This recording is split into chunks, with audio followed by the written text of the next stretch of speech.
Well, hello everybody. I want to do another short video on chapter 1. So this is video 2, but it is chapter 1.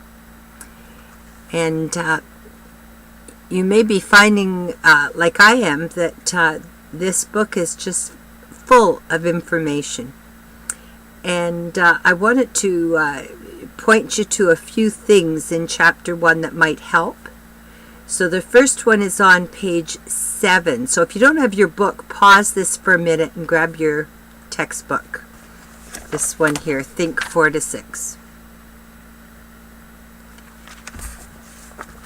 So on page 7, there's a chart that I think is the simplest way of explaining what inquiry learning is.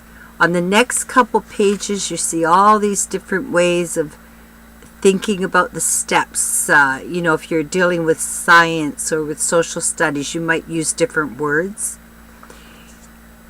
So on that bottom of page 7, in the middle, it says an inquiry learning experience. So no matter what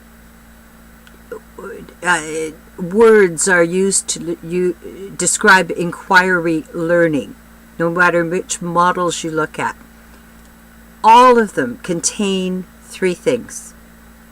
So if you get confused, come back to this for your anchor. So they call them the 3 traits, eh? So the first one is an essential open-ended question. It all starts with the question. The second one, a methodology for thinking about it and answering it. So a plan. How are you going to go about it?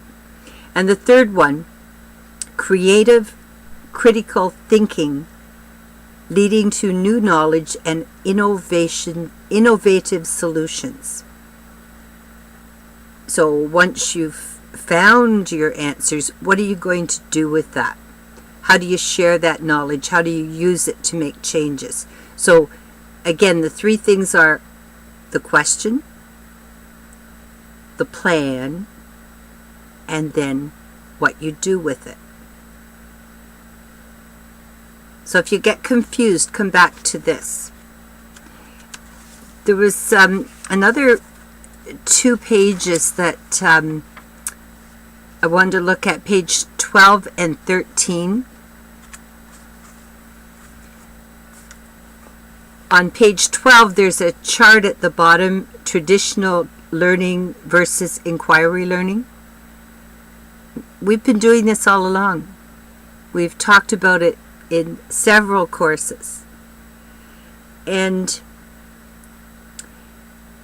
really where this is all heading is way back to where we started when we talked about different models of teaching. And the model here is that one, transformative learning. That's another way of describing what we're doing here, inquiry learning. So you remember the pictures, there were 3. One was in a classroom with desks in straight rows. The next, it was a drawing actually. The next one was chairs grouped like tables, and I think there were little question marks above the heads, but you still had the classroom. The third one, transformative learning, was they were in kind of the garden outside the classroom, kind of open to the bigger world. So that's how you can connect some things that you learned before with what we're talking about in this course. That picture's at the top of the Cousins Cafe group. So page 13 has another chart, more looking at the teacher in a traditional teaching way and inquiry teaching. And this one was interesting because I showed it to my 11-year-old granddaughter, and she looked down the left-hand side under traditional teaching and she said, "Oh, that's Mrs. So-and-so."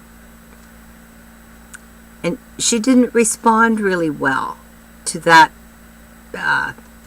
top-down sort of teaching. One other thing that's mentioned in here that's kind of important too is that inquiry learning is not the only way. It's not always the best way.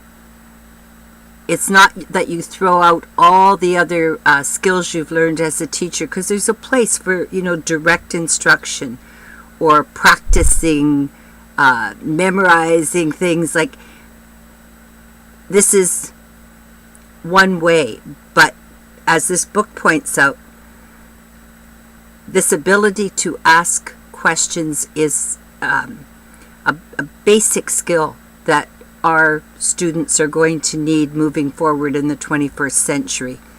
That and when we get into the part on assessment, we'll be talking more about what we're really looking for in the learning. The other thing I wanted to mention is at the end of this book, there's a number of pages of handouts, reproducible handouts for learners. So when you come across something here that you think you can use, make copies, give it out, because it's okay to say, have a question, make a plan, but our students need to know exactly how that comes together. What are the steps? And they're really laid out well in some of these handouts. Now, we are learners as well. So we can do these from our point of view and as teachers. So have a look over all of the ones for chapter 1.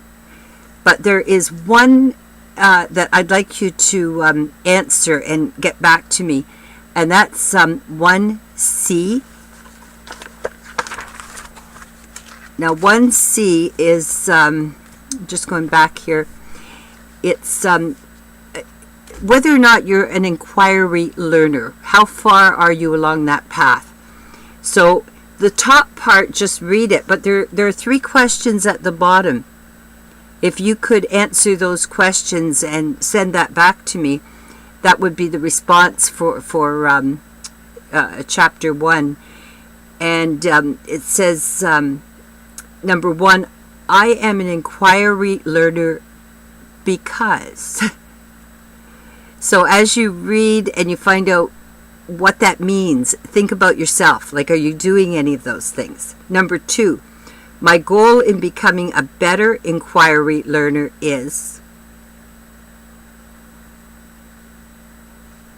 And number 3, my teacher and fellow students could help me become a better inquiry learner by.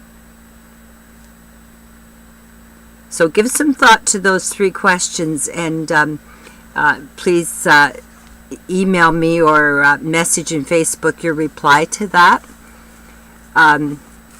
That's about all for now. So the next video will go on to the next chapter. Bye for now.